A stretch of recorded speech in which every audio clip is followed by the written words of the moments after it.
देखिए, ये एक थ्योरम मैट्रिक्स की है। ज़रा ध्यान से क्वेश्चन को पढ़ें थ्योरम को। थ्योरम क्या रही है कि show that every square matrix can be uniquely को अंडरलाइन कर दिया जाए,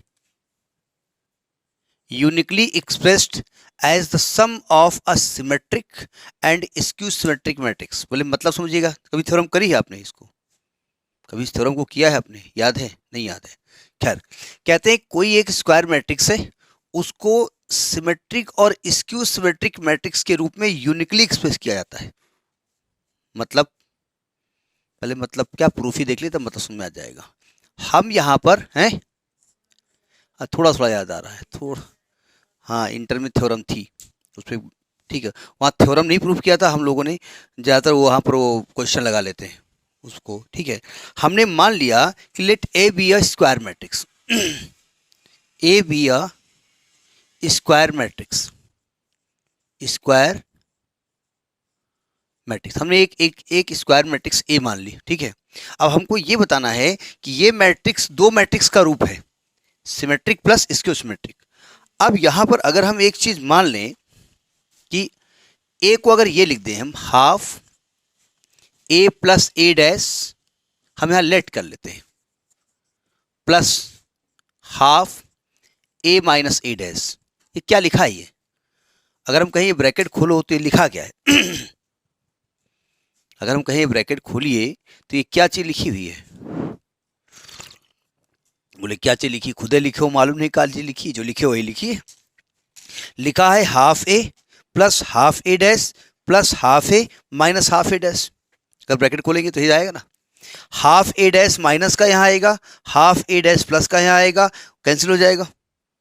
हाफ ए प्लस हाफ ए बराबर फुल ए, ये तो लिखा हुआ है हमने, यानी हमने ए को दो भागों में ब्रेक कर दिया, ठीक है। और इसको हमने मान लिया पी, इसको हमने मान लिया क्यू, यानी हमने एक इस प्रकार से पी और क्यू को दो भागों में ब्रेक कर लिया, ठीक है। अब देखिए, अब हम ये दिखाना चाहते हैं कि जो दो भागों में ब्रेक किया है उसमें एक सिमेट्रिक है और एक स्क्यू सिमेट्रिक है। नाउ लेट नहीं, हम पी डैश निकालने जा रहे हैं। यानी हम हाफ ए प्लस ए डैश का डैश बोले तो ट्रांसपोज निकालने जा रहे हैं। कैसे निकलेगा? क्या तरीका हमने बताया था? हमने ट्रांसपोज की प्रॉपर्टी बताई थी कि अगर दो मैट्रिक्स का प्लस करेंगे और उसका ट्रांसपोज निकालेंगे तो क्या होता है? A transpose plus B transpose, यानी ये ट्रांसपोज ए पे भी लगेगा और बी पे भी लगेगा, यानी ए डैश पे भी लगेगा। तो हाफ से कोई मतलब नहीं है, यानी ये ए डैश आएगा और प्लस ये ए डैश का डैश आएगा। ए डैश का डैश क्या होता है? ए होता है, यानी ये हो जाएगा हाफ, ये ए डैश आएगा, ये ए आएगा। क्या ये दोबारा पी आ गया? यानी इक्वल टू पी आ गया। यानी आपने क्या दिखाया कि P dash is equal to P. इसका मतलब ये किसकी प्रॉपर्टी है?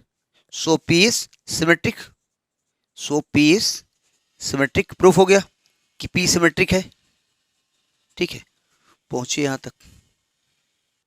तो हमने ये दिखा दिया कि जो हमने पी लिखा है वो सिमेट्रिक है। अब क्यू डैश निकालते हैं, अगेन क्यू डैश निकालते हैं। तो क्यू डैश का मतलब क्या है? हाफ ए माइनस ए डैश का डैश करेंगे, और यही प्रॉपर्टी माइनस में लगती है कि अगर ए माइनस बी का कॉम्प्लीमेंट निकालें तो एक कॉम्प्लीमेंट नहीं सॉरी ट्रांसपोज निकालें तो माइनस बी ट्रांसपोज, क्योंकि हमने सेट थ्योरी में कॉम्प्लीमेंट पढ़ा है ना, तो आदत कॉम्प्लीमेंट की है। तो यानी कि इसको अगर ब्रैकेट खोलेंगे तो आएगा हाफ, ये आएगा ए डैश माइनस ए डैश का डैश, और ए डैश का डैश बोले तो दोबारा वही, तो हाफ ए डैश माइनस ए। क्या ये दोबारा यही क्यू लिखा हुआ है? ये क्यू लिखा हुआ है? ये नहीं लिखा हुआ है। तो कैसे लिखेंगे? अगर हम माइनस कॉमन ले लें तो हाफ ये ए माइनस ए डैश हो जाएगा, यानी ये माइनस का क्यू हो गया।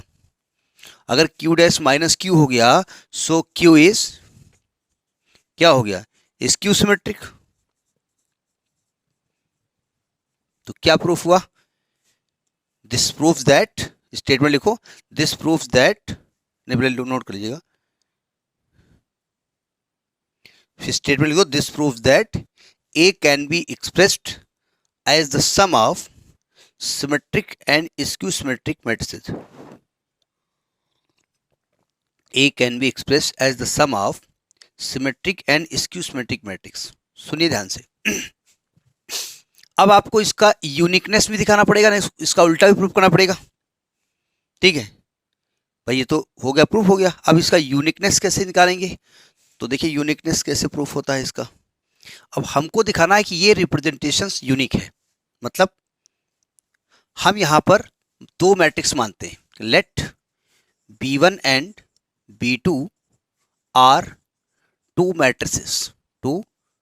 मैट्रिसेस सच दैट, कैसी मैट्रिक्स मानते हैं कि B1 is symmetric, B1 is symmetric, B1 symmetric है, दैट इज सिमेट्रिक है, मतलब B डैश करेंगे तो क्या आएगा, B आएगा, एंड B1 डैश करेंगे तो B1 आएगा, and B2 is skew symmetric, skew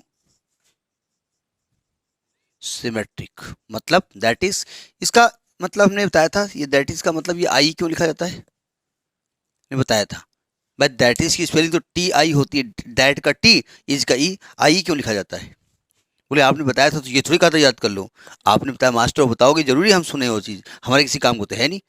end एस्ट कहते हैं इसको, id est, I D id E S T est, Latin भाषा में इसका नाम होता है। कहीं लिखिए, लिखने से मतलब नहीं है, इसको याद करना पड़ता है, याद रखना पड़ता है। दैट इज अगर B2 डैश करेंगे तो ये माइनस का B2 आएगा। देन हमने कहा भाई A बराबर क्या हमने माना है, B1 प्लस B2। इसको क्वेश्चन नंबर 1 डाल दो। अगर हम A डैश निकालें तो क्या ये B1 dash plus, sorry B1 plus B2 का डैश हो जाएगा? यानी अगर डैश इसका खोलेंगे तो ये B1 dash minus B1 plus B2 dash आएगा, डैश अंदर लगेगा ना। और इसको अगर हम वैल्यू रखेंगे तो B1 डैश की वैल्यू B1 और B2 डैश की वैल्यू माइनस B2 होगी। क्वेश्चन नंबर 2, अगर हम ये हमने माना कि माना ये B1 प्लस B2 है, ठीक है, तो हम ये दिखाना चाहते हैं कि ये जो आप B1 B2 ले रहे हैं ये वही है जो पहले आपने माना था, जो आपने पहले ब्रेक किया था ना, हाफ ए, वो यही चीज़ है कि नहीं है? तो देखिए अब इसका स्टेटमेंट से कोई मतलब तो है नहीं। अब देखिए क्या करेंगे, अब हम इसको सॉल्व करेंगे और B1 B2 की वैल्यू हम A और A डैश के रूप में निकालेंगे। तो अगर इक्वेशन 1 और 2 को ऐड कर दें हम, एडिंग इक्वेशन 1 एंड 2 अगर ऐड कर दें तो इधर क्या आएगा, A प्लस A डैश, और इधर क्या आएगा, देखो B1 और B1 2B1 और B2 माइनस B2 कट जाएगा तो 2B1 आएगा।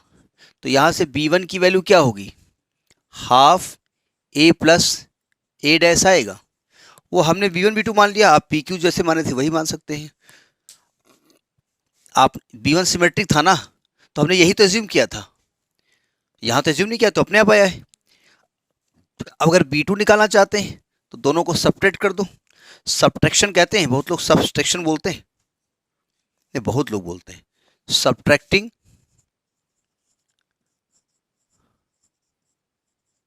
Equation 1 and 2। सब्ट्रैक्शन करेंगे तो इधर क्या आएगा, A माइनस A डैश, इधर क्या आएगा, देखिए B plus B2, B1 plus B2 में से जब ये माइनस करोगे तो ये माइनस का B1 होगा, ये प्लस का B2 हो जाएगा, तो B1 B1 कैंसिल, तो 2B2 आ जाएगा। तो B2 की वैल्यू क्या हो जाएगी, A minus A dash by 2। इसका मतलब ये रिप्रेजेंटेशन जो हमने माना था वो यूनिक है, मतलब और कुछ नहीं माना जा सकता है। उसको सिमेट्रिक इसको सिमेट्रिक मानने के लिए हमको वो जो एजम्पशन किया था हमने ना, वही यूनिक है, वही मान सकते हैं। भाई आप ये कह सकते हो ना कि मैं ऐसे लिखूंगी, half 1/3 A plus 1/3 A dash और plus 1/3 A plus 1/3 A dash plus 1/3 A minus 2/3 A dash. लो ये मान लिया हमने A को, हमने ये मान लिया। 1/3a plus 1/3a plus 1/3a ए हो गया, और half A 1/3 a dash plus 1/3 a dash 2/3 a dash और माइनस 2/3 a डैश कैंसिल हो गया, तो ये भी तो ए के इक्वल है नहीं, उसको वही मान सकते हैं आप, हाफ ए प्लस ए डैश प्लस हाफ ए माइनस ए डैश। तो ये यूनिकनेस इसकी प्रूफ हो गई। कैसी लगी थ्योरम? ये हमने इंटर में ही पढ़ी थी, ठीक है। इसमें कभी कभी न्यूमेरिकल आता ये है, मतलब न्यूमेरिकल भी कभी कभी आ सकता है, तो एक एग्जाम्पल इसी में हम फिट करते हैं। देखिए देखिए मैंने एक एग्जाम्पल लिया, हमने कहा ठीक है ये एक मैट्रिक्स है 1 2 3 4 5 6 7 8 9, जानबूझ के हमने ऐसे माना, और हमने अभी थ्योरम क्या बोली कि हर स्क्वायर मैट्रिक्स को दो मैट्रिक्स के रूप में लिखा जा सकता है, उनमें से एक सिमेट्रिक होगी एक स्क्यू सिमेट्रिक होगी। थ्योरम प्रूफ हो चुकी थी। तो क्या करें आप, पहले तो इसका ए डैश निकालेंगे हम, उसी थ्योरम जैसे एज्यूम किया था। ए डैश कैसे निकलेगा, ये 1 2 3, इधर आएगा 4 5 6, इधर आएगा 7 8 9, ठीक है। अब हम क्या करेंगे इसमें, अब इसमें निकालेंगे ए प्लस ए डैश का हाफ करेंगे, जिसका कि नाम हम क्या देंगे, पी। और ये क्या होता है, ये जो भी निकलेगा क्या कैसी मैट्रिक्स होगी, सिमेट्रिक होगी, होगी मतलब प्रूफ नहीं करना है आपको। यानी कि आप क्या करेंगे, ए लिख दीजिए, ए बोले तो 1 2 3 4 5 6 7 8 9, कुछ ज़्यादा बड़े संख्या नोट कर ली, चलो कोई बात नहीं, प्लस 1 2 3 4 5 6 7 8 9, जो भी रिजल्ट आवे उसको हम बाद में हाफ कर देंगे, ठीक है। ऊपर और अब कर दें अब, सही बात। देखो P is equal to half, सावधान। अब ऐड कैसे करेंगे, 1 प्लस 1 यानी कि 2 आ जाएगा, 2 प्लस 4 यानी कि 6 आ जाएगा, 3 प्लस 7 यानी कि 10 आ जाएगा, 4 प्लस 2 यानी कि 6 आ जाएगा, 5 प्लस 5 यानी कि 10 आ जाएगा, 6 प्लस 8 यानी कि 14 आ जाएगा। अब कुछ लोग वीडियो देख रहे होंगे तो यानी करके इतनी जल्दी कैसे बताई दे रहा है, नहीं, जिनको एडिशन की दिक्कत है तो वैसे ऐसा होगा नहीं। 7 प्लस 3 यानी कि 10, और 8 प्लस 6 यानी कि 14, और 9 प्लस 9 यानी कि 18। 2 क्या करेगा, डिवाइड किस में जाएगा, किसको डिवाइड करेगा, ये सबको डिवाइड करेगा। तो यहाँ क्या बचेगा, 1 बचेगा, 3 बचेगा, 5 बचेगा, 3 बचेगा, 5 बचेगा, 7 बचेगा, 5 बचेगा, 7 बचेगा और 9 बचेगा। ये सिमेट्रिक मैट्रिक्स है, it is symmetric, it is symmetric. देख लो चाहे, देखो इधर अगर मैं पहली रो को कॉलम बना देता हूं तो 1 3 5 ऐसे आ जाएगा, दूसरी रो को कॉलम बनाता हूं तो 3 5 6 7 आएगा, और तीसरी 5 7 9 आएगा। है सिमेट्रिक, इसको सिमेट्रिक, ये सिमेट्रिक है मानते हैं, थ्योरम प्रूफ किया है। लेकिन कैसे है देख के देख लो, अगर इसका पी डैश करोगे तो जो अगली पी डैश निकलेगी क्या निकलेगी, 1 3 5 ऐसे निकलेगी, तो इसमें ऑलरेडी 1 3 5 है, उसमें से दूसरा कॉलम क्या होगा 3 5 7, और इसमें भी वही है। उसका तीसरा, इसकी तीसरी रो क्या है 5 7 9, और उसका कॉलम क्या बन जाएगा 5 7 9, तो यही तो मिलेगा आपको। तो यानी कि पी जो आपने मानी वो क्या है, सिमेट्रिक। अब हमने हमने उसी मैट्रिक्स को दो भागों में किया है। अब हम इसमें क्यू कैसे मानते हैं, देखिए इतनी जगह हमारे पास मिल गई, अच्छी चीज़ है। हमने क्यू क्या लिखेंगे, हाफ ए माइनस ए डैश, यानी अब इसी चीज़ को क्या कर दें, यहाँ पर माइनस लगा दें। तो माइनस लगाने देखो क्यू क्या आएगा, अब यहाँ पर तो ओवर राइटिंग करने ठीक नहीं है क्योंकि सब डिजिट चेंज हो जाएंगी।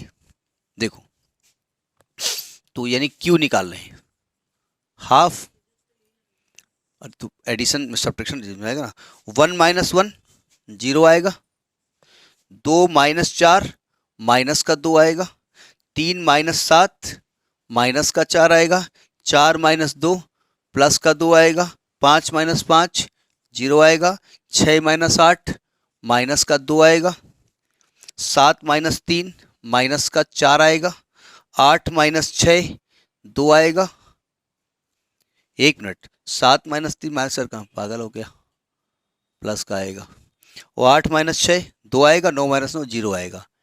2 से डिवाइड कर दो, 2 अंदर जाएगा, क्या बन जाएगा ये बन जाएगा 0 माइनस का 1 माइनस का 2 1 0 1 2 1 0। अब देखिए ये हो गया, it is skew symmetric, it is skew symmetric, ये स्क्यू सिमेट्रिक है। कैसे, देख लो। अब एक तो थ्योरम ही हमने प्रूफ किया इसको स्क्यू सिमेट्रिक, ठीक है, लेकिन अगर इसका रिजल्ट हम देखना चाहें कि भाई यार हम किया प्रूफ लेकिन अब दिखाओ, तो क्यू डैश निकालो जरा। क्यू डैश में क्या करेंगे, इसकी फर्स्ट रो इसकी फर्स्ट कॉलम बन जाएगी, इसकी सेकंड रो इसकी सेकंड कॉलम बन जाएगी, इसकी थर्ड रो इसकी थर्ड कॉलम बन जाएगी। अगर यहाँ से माइनस कॉमन ले लीजिए तो सबके साइन चेंज हो जाएंगे, तो आ जाएगा 0 -1 -2 माइनस यानी +1 0 -1 2 -1 0। तो कोई यही यार ये कहीं साइन गड़बड़ है क्या, जरा साइन, हाँ हाँ हाँ हाँ हाँ, ये -1 आएगा ना, क्या देख रहे हो तुम, ये -1 आएगा ना, तो यानी कि ये -1 आएगा, यानी यहाँ प्लस हो जाएगा। तो यही चीज़ आ गई, नहीं आ गई यहाँ पर, यानी ये माइनस का क्यू आ गया। सो क्यू इज स्क्यू सिमेट्रिक। तो आपने देखा कि हम एक मैट्रिक्स को दो भागों में ब्रेक कर सकते हैं, उस एक स्क्वायर मैट्रिक्स को, उसमें से एक सिमेट्रिक होगा एक स्क्यू सिमेट्रिक होगा। ठीक, ये इंपॉर्टेंट थ्योरम है।